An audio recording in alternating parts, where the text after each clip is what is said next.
আসসালামু আলাইকুম। সকল এমপিভুক্ত শিক্ষকদেরকে স্বাগতম। আজকে আমি আপনাদের জন্য একটা মহা সুখবর নিয়ে এসেছি। কবে থেকে ইএফটিতে বেতন পাবেন, যেখানে এটা ভুলে গেছে, কারা কারা ইএফটিতে বেতন পাবেন আর কারা পাবেন না, একটা আমি খুব গরম তথ্য দিব। আর যারা আমার চ্যানেল নতুন, আপনারা আমার চ্যানেলটাকে সাবস্ক্রাইব করে দিবেন। ওখানে আমরা বিস্তারিত চলে যাই। আমরা জানি সরকার নির্দেশনা দিয়েছিল যে মাধ্যমিক উচ্চ শিক্ষা অধিদপ্তরের আওতাধীন এমপিভুক্ত শিক্ষা প্রতিষ্ঠানের স্কুল কলেজ শিক্ষক কর্মচারীদের এমপিইউ এর অর্থ G2P পদ্ধতিতে ইএফটি এর মাধ্যমে প্রেরণের লক্ষ্যে তথ্য হালনাগাদ সংক্রান্ত যা সরকার একটা নির্দেশনা দিয়েছিল শিক্ষা মন্ত্রণালয়, যে আমাদের তথ্যগুলি হালনাগাদ করার জন্য, যাতে করে ইএফটিতে মানে ইলেকট্রনিক ফান্ড ট্রান্সফার এই সিস্টেমে যাতে বেতন পেতে পারি। এটা আমাদের দীর্ঘদিনের প্রত্যাশা ছিল, আমরা জানি। আর সরকার এটা করতে যাচ্ছে এবং সরকার আশ্বাস দিয়েছে জানুয়ারি থেকেই দিবে। এখন কারা কারা পাবেন আমি বিস্তারিত আলোচনা করব। ভিডিও না টেনে আপনারা সম্পূর্ণ দেখবেন।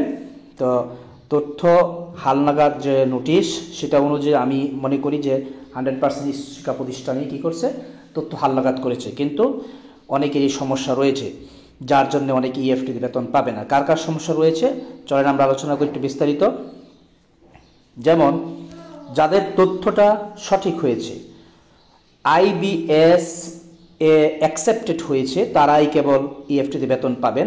আর যাদের এই তথ্যটা আইবিএস অ্যাকসেপ্ট হয়েছে, যাদের তথ্যটা সঠিক আপলোড করার পরে যাদের তথ্যটা সঠিক পেয়েছে সেটি আইবিএস অ্যাকসেপ্ট করেছে।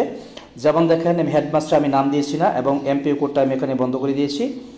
কর্মরত আছেন, যে চাকরিরত কর্মরত রয়েছেন, তার তথ্য সঠিক পাওয়ার পর এখানে টিক দিয়েছে এবং আইবিএস অ্যাকসেপ্ট করেছে। সুতরাং সে ইএফটিতে বেতন পাবে এবং সেটা জানুয়ারি মাস থেকে পাবে ইনশাল্লাহ।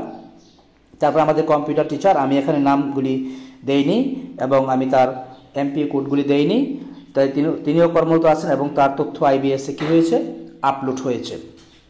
তো এভাবে দেখেন সকল যে আমাদের অ্যাসিস্ট্যান্ট টিচার সায়েন্স, তারও অ্যাকসেপ্টেড, তারপর হচ্ছে অ্যাসিস্ট্যান্ট টিচার ম্যাথ, সেটিও অ্যাকসেপ্টেড, তারপর হচ্ছে মুসলিম টিচার, সেটিও অ্যাকসেপ্টেড। এইভাবে যে আমার প্রতিষ্ঠানের প্রায় সকল শিক্ষকের যে তথ্য অ্যাকসেপ্টেড হয়েছে, সুতরাং আশা করা যাচ্ছে ইনশাল্লাহ আমরা জানুয়ারি মাস থেকে ইএফটিতে বেতন পাচ্ছি।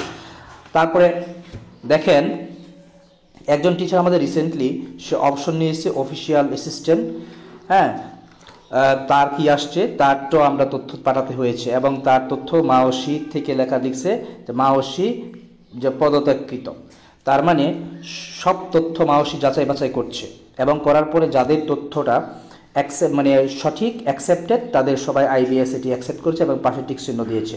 আর যাদের তথ্য গরমিল রয়েছে, যেমন এনআইডির সাথে এমপিইউ শিটের মিল নেই, তারপরে এনআইডির নামের সাথে ব্যাংক অ্যাকাউন্টের মিল নেই, তো এরকম বিভিন্ন গরমিল যাদের রয়েছে তারা ইএফটিতে বেতন পাবেন না এবং তাদেরকে অনুরোধ করা হচ্ছে অতি দ্রুত এই সমস্যাগুলির সমাধান করবেন। আশা করি আপনি এই তথ্য উপকৃত হয়েছেন। আর এরকম তথ্যমূলক ভিডিও পেতে হলে অবশ্যই আমার চ্যানেলকে সাবস্ক্রাইব করে রাখবেন। ওকে, বাই।